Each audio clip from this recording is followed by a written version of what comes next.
Okay, hello and welcome everyone to the second edition of our CELUM Exclusive Insights series. And as the name implies, where we try to provide some interesting insights and also know-how to things that are closely connected to what we do at CELUM, but without going into the nitty-gritty of the technology and put these topics into a bit of a broader context. My name is Roman Leb. I'm the CMO here at CELUM, and my guest today is Paul Lanzerstorfer. Paul is the CEO and co-founder of Pulp Media, an agency that specializes in video marketing. And Paul is also the author of a very interesting book called Über dem Rauschen, wie Content Menschen und Marken verbindet. So translates to something about in the likes of beyond noise, how content connects both people and brands. And it really boils down to how to stand out and how to succeed in this attention economy that is all around us. Being this specialist in video and myself also being very interested in the video topic, and that's why we also chose this Videos That Sell title for this webinar. We thought it's the best to bring on the specialist. Hi, Paul. How are you doing? Hi, Roman. How are you doing? Thanks for having me here. It's a pleasure to have you here.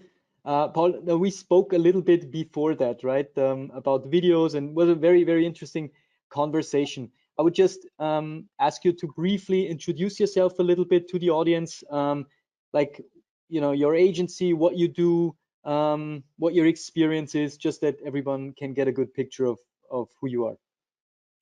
Yeah, so my name is Paul. I founded the company with my friend and former colleague at the university, Robert Bogner. We founded Pulp Media 17 years ago, started as an online marketing agency, and 3 years ago we focused on video marketing, which was more or less force of our bundling the forces of our strengths that we had at this time, which was social media marketing, paid media, and video production. Mm-hmm. And yeah, we put them together, and this is video marketing for us. This is how we define video marketing. Mm-hmm. And Paul, we spoke before, so maybe to let the audience in on that, we call this Videos That Sell, right? So it's obviously an outcome that we want to achieve, but we also spoke about this earlier in a broader sense, right? It doesn't necessarily have to be like a transactional video, so to speak, like that. This correlates directly to selling a product, but also, you know, selling a company, selling a brand, an idea, an emotion.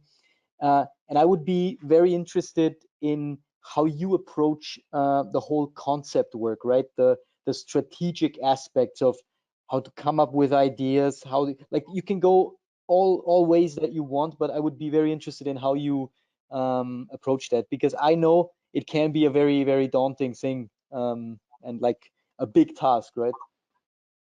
Yeah. The first thought that comes to mind when you talk about video marketing, especially at the marketing department of companies, is most of the time, okay, this is going to be very expensive or very intensive for our resources. But the cool thing about video, you said before, emotions and ideas and brand and selling the product, and all of that is possible by video automatically, because video is most of the time branding as well, and most of the time it's emotions as well. And this is a huge benefit, because when you give information combined with emotions, the brain can operate it quicker and you remember to it more easily if it's connected to emotions. And this is way more easy with video than it is with like text or just an image. Yeah, so that's absolutely. the reason why I think video is so successful in online marketing. Yeah, I mean, we also talked about this internally at CELUM, because we have now made a big priority for us this product experience and how you even pre-purchase, right? when you interact with a product that maybe you order online, you haven't seen in real life before, but you interact with it before, right? And obviously, as you said, video gives you a completely enriched experience of that, right? If you can see it in a moving image, so to speak. And this is like plays a big part more and more, and also especially because most of the decision making process, I mean, it is done in the limbic system, right? It's not as much as we like to think about this as a rational decision, right? It's always driven by an underlying emotion. Yeah. So maybe can you give us just like, let's say I would be a client of yours and I would have an idea on what I would like to do. How do you approach these things, right? How do you, like, we can go like, storytelling, personas, something like this, but I would be interested really in your process, how you work at the agency or you as an Okay. individual. Yeah, the process always starts with the goal. What do you want to achieve, and how do you measure your success? This is a very, very, very important part to begin with, because otherwise, if we start our process and go in the wrong direction, then at the end, nobody will be happy. Even if the video that was created was brilliant or well produced or something, but if it doesn't work in the right direction, then it's all for nothing. So the goal is very important, and always keep that in mind. And the second step, you already mentioned personas. This is a very important tool we use for creating strategies. We want to know who the audience is and want to know how the audience thinks, how they react, what are their challenges, what are the questions they are asking. And based on that, we create a persona journey. I mean, you can call it user journey or customer journey or whatever. I like the term persona journey because it's more general and it doesn't only focus on the customer. It also applies for employees and everybody. And the journey always starts with some kind of awareness. So you get aware of a problem that you have, that you are already aware of, or that somebody shows you, hey, there's a solution for the thing that you do and you don't really like, but you never thought about that it could be done easier. So this is step one, phase one. Phase two is when you consider all your options, when you start researching, when you go on Google, on YouTube, and look for, okay, what are the possibilities, what are the different features of the possible solutions. Step three or phase three would be the conversion, where you buy or where you send your application and stuff like that.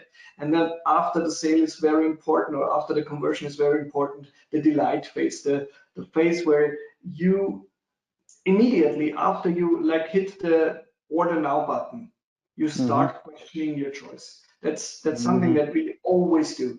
And most of the time you Sorry, thought about it a lot, sorry to interrupt you. Like, sorry? do you mean, sorry, I just wanted to ask one quick question. Do you mean Yeah. like that we might feel like regret or something, or that we question whether was that the right decision? Yes. Okay. So, something like that goes on in your brain automatically. As soon as you order something on Amazon or something, and immediately, was it the right choice? Did I pick or did I pick the right date and stuff like that? So immediately afterwards, the brand can interact with the persona and help them not regretting their decision. And then begins the onboarding for new clients or even for existing clients when they order something new or reorder something. And then this can go so far in the post-conversion phase that they become brand ambassadors.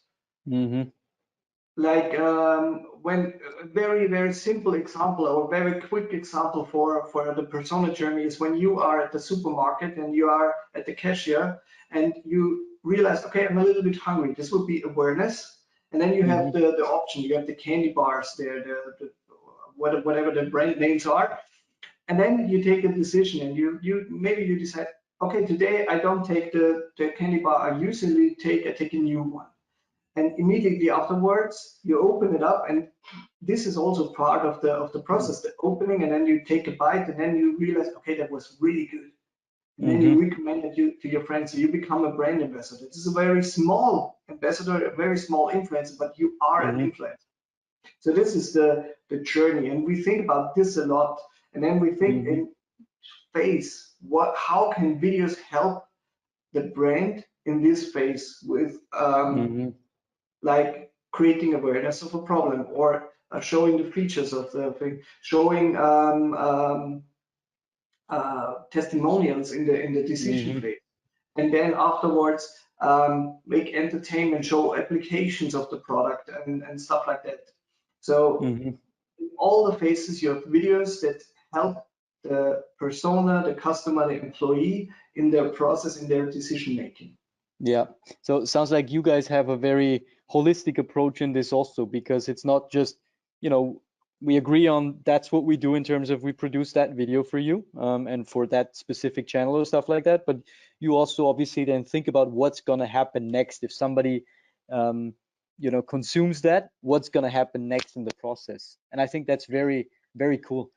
I would have a question regarding personas. What if, let's say I would come to you and we would have a new product, for instance, and I don't know exactly who's the persona. Like, how do you approach the research there? Or is this something that you guys do like fully, or is that something that happens together with a client? In most of the case, like let's say 90% of the cases, it happens with the client, because the client knows best. And even if it's a new product, you always think of someone for whom you make the product. So you always have somebody in mind, even if you don't call it persona. You know, okay, this is a car I make for families. This is a car. How we start. We talk about who did you have in mind when you created the product, when we start with a new client. And also how we approach it is have a brainstorming who can use the product. And there are a lot of different stereotypes. Most of the time it's stereotypes, like you said, soccer moms or couch potatoes or sports fans or stuff like that. And you put them all on a board somewhere. You have a big brainstorming, and then you cluster those personas and say, okay, we have like those who use it regularly on a regular basis, those who use it occasionally, and those who use it only use it once, for instance. And then you create at least one persona in each cluster. And you start by just giving it the persona a name and somehow an age, like a generation, like you say, okay, they are young, or they are in the middle age, or they're already elderly persons. And then you go deeper and deeper and deeper and focus on, okay, how does this persona approach the product? What are circumstances that influence them? Like, how many kids does a persona have, or do they have kids at all? What's the income, the regular income? How important is status for them? So all those psychological, demographic information, and of course, a lot of the time it's assumptions, but we put them all together. And then the best thing would be, in a lot of the time we do that, we find out if the assumption were correct. Like we do research, we do interviews, we do questionnaires, stuff like that, to find out if all of that, what we came up with, was went in the right direction. And then obviously, if you continue working with that client for the next thing, you refine that, what you've had in the past. And I think that's a very, very important point that is even true for a lot of other areas in online marketing or in marketing in general, right? We tend to have a lot of assumptions, and we just have to be frank about it. It is assumptions in the first place. Yes, there's always this this wish or this urge also to make only data-driven decisions. But if you don't have any data, you need to make assumptions at some point, right? And you need to be also, to a certain extent, comfortable with, you know, or at least being aware that this is an assumption for the time being, right? Right. That's a very common, I wouldn't say mistake, but a lot of people think when they create personas, they are like set in stone. And you create a persona once and that's it. It's defined. That's not the case. You always learn something new about persona, and personas evolve.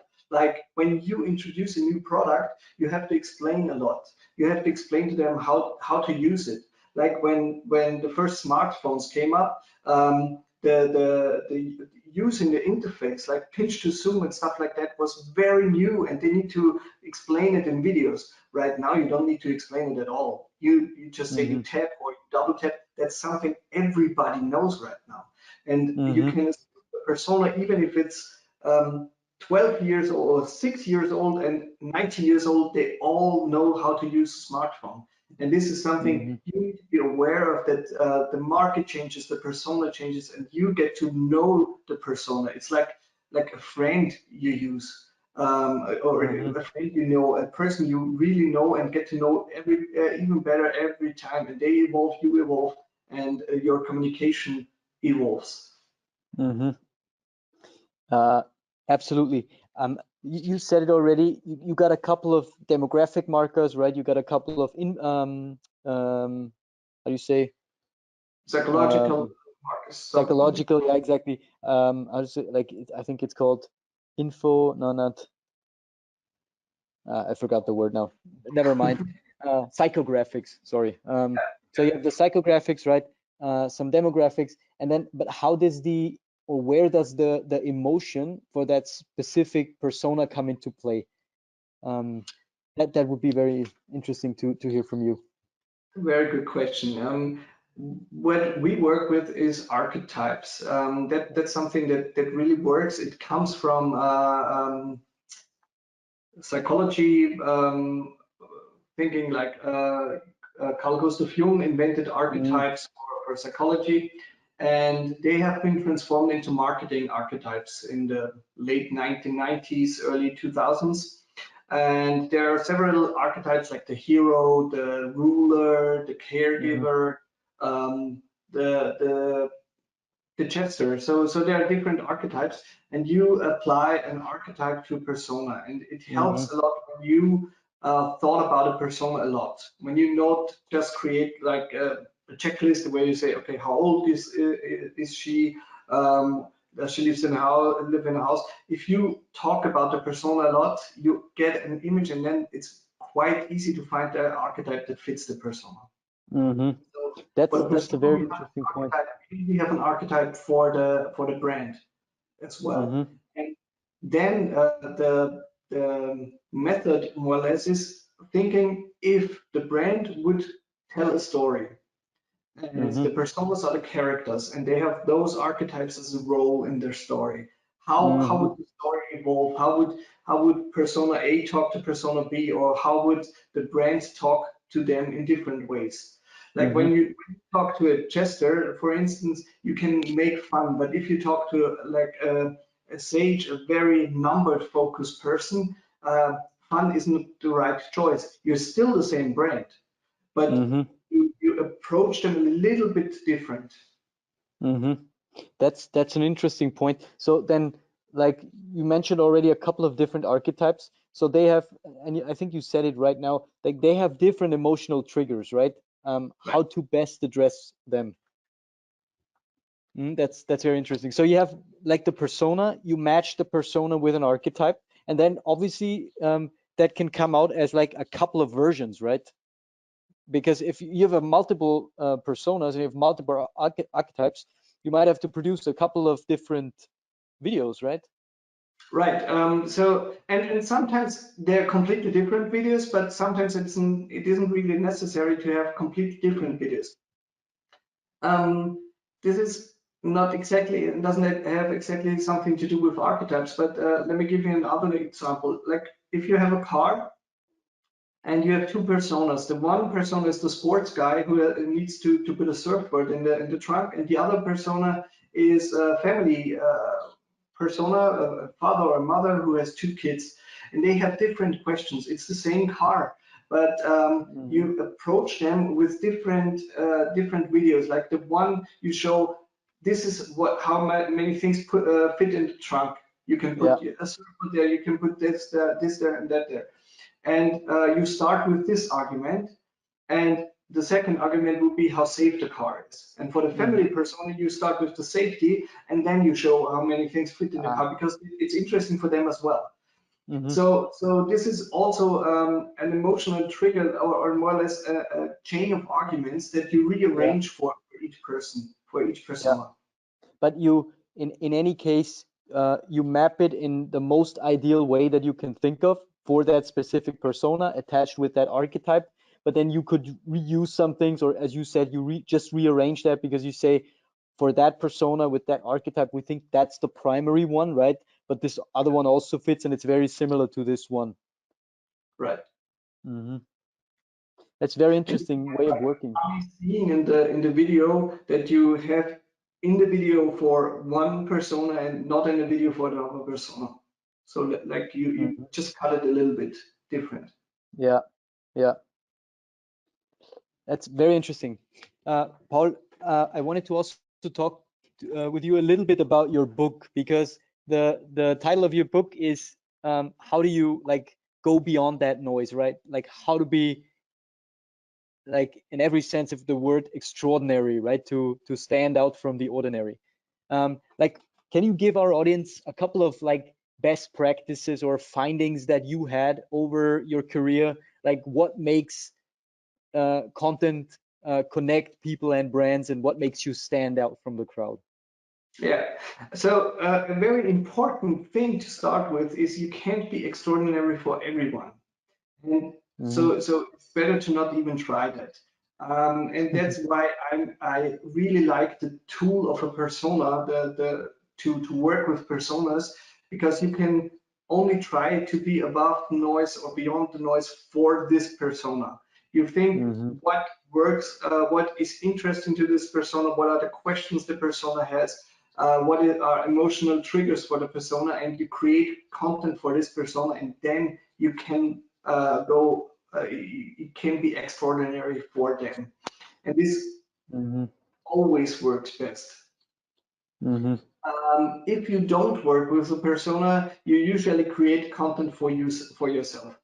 And this can also work if the persona is very similar to you, but sometimes that's not the case. And especially if you work in a marketing agency, we work with very different companies, very different brands and brand approaches, and there we need to be able to find out how the clients of our clients work or how they think, and persona is the right choice. So the book is also very heavily focused on personas. And then I, on top of this method, I said the persona journey, I said the storytelling, I said the distribution strategy and stuff like that. So it starts with the persona. And then once you take us a little bit further down that thing, so you have the persona, right? We talked a bit about how to structure arguments and stuff like that, but how do you approach the topic of like storytelling, right? And I mean not the content per se that you or the information that you provide to somebody, but really the how to present it. Yeah, that's pretty interesting, because what shifted a lot is the way the arrangement of the climax of videos. When you think about before online, like movies or plays or books are always like they have the climax in like the second act or end of the second act. And in online, you don't have the choice, you don't have the time to build up like a tension like that and then fall down. You need to start more or less with the climax. You need to get the attention. You can go a little bit down and then you raise the attention again, and then you tell the story to the end. So that's one thing that I think is very interesting, very important when you think about online video, that you need to build up the storytelling a little bit different than you would do in a movie or even on a TV ad. TV ads are always, a lot of TV ads are built like that. You have like a story that continues to grow a little bit, and then you have a funny punchline at the end. If you would show that before a YouTube video, nobody would watch it. They would end like 6 seconds, they would wait for the skip ad button and wouldn't. But if you put the the intention grabber, the thumb stopping thing, hey, listen to me, something like that in the beginning, they will stick to it and then want to find out, okay, what's behind it? How's the story evolving? So that's one thing how you approach that. And then you have the same methods like you have in creating traditional videos. Like you have comedy, you have drama, you have fighting a monster or good versus evil, something like that. You have like a dream sequence or like a journey and coming back, something like that. So there are different ways how to tell a story. And this comes back all the time in all kind of stories. Even if Yeah. it's a book, it's a movie, if it's a play, and in online videos that are really good, like you have the same kind of storytelling, and you think, okay, these are my archetypes. What would work best? Can I do a comedy with them? Can I do a drama or something shocking for them? What would Yeah. work best? And then you build up your story like that. Yeah, true. Now, and it's like, again, as you said, it all comes back to you have to start first with the persona and or this archetype, right? And that kind of determines then going forward what other storytelling elements might work for this persona. Because if there's a conflict, right? Because if somebody's driven by certain things or certain information that they would expect there, then you can't do maybe a certain way of presenting this. So it all kind of comes back to this origin. Yeah. Yeah.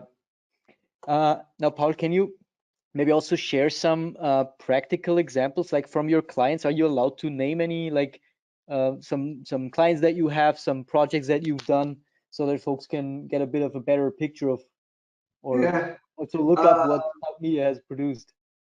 I don't know if I can name any clients, so maybe I don't do it because otherwise you have to cut it off.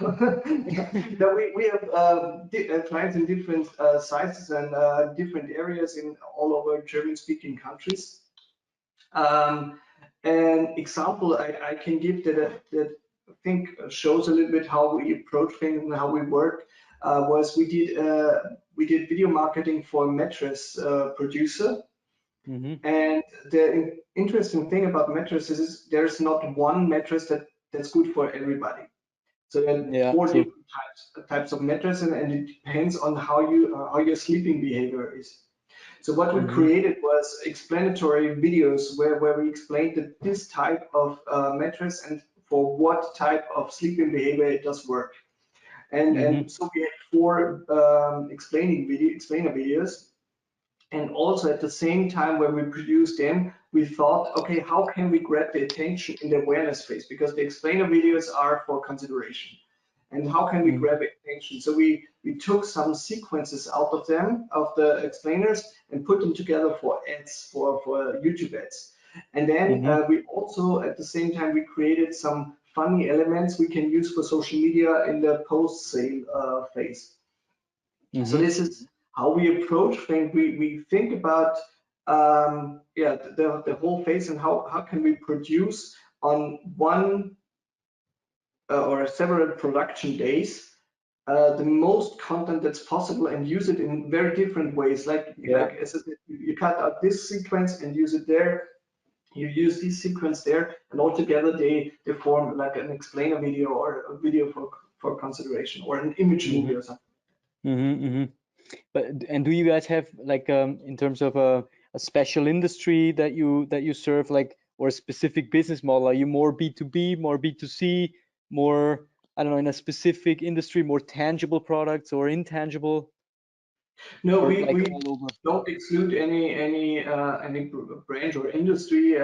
What we try to do is not having two competitors as clients, because I think that wouldn't really work, because when we think about when we create ideas for client, we really think about how they behave and act. And if we would do the same thing for another one, it would be like having two relationships at the same time. That I Yeah, don't think that would work. That's good stuff for comedy, but not for real life. true. Now, Paul, I think we need to wrap it up. We've already reached our time. Now, before I let you go, how can people best get in touch with you if that's of interest for them? Like social, via your website? Yeah, I'm social media. You can reach me on pretty much any platform. I try out a lot, but best would be LinkedIn. That's my Hmm. weapon of choice right now. I use it very intensely, and I really like it. And another possibility, of course, is the website called Media AT. Hmm. Very good. Very good. Now, thanks for coming on, Paul. Thanks for sharing a lot of very, very cool insights. And I would say we speak again soon in the upcoming weeks. I'm very interested in learning more about the topic. Awesome, cool. Thank All you. right. Have a good day. Take care. Bye bye. Thank you.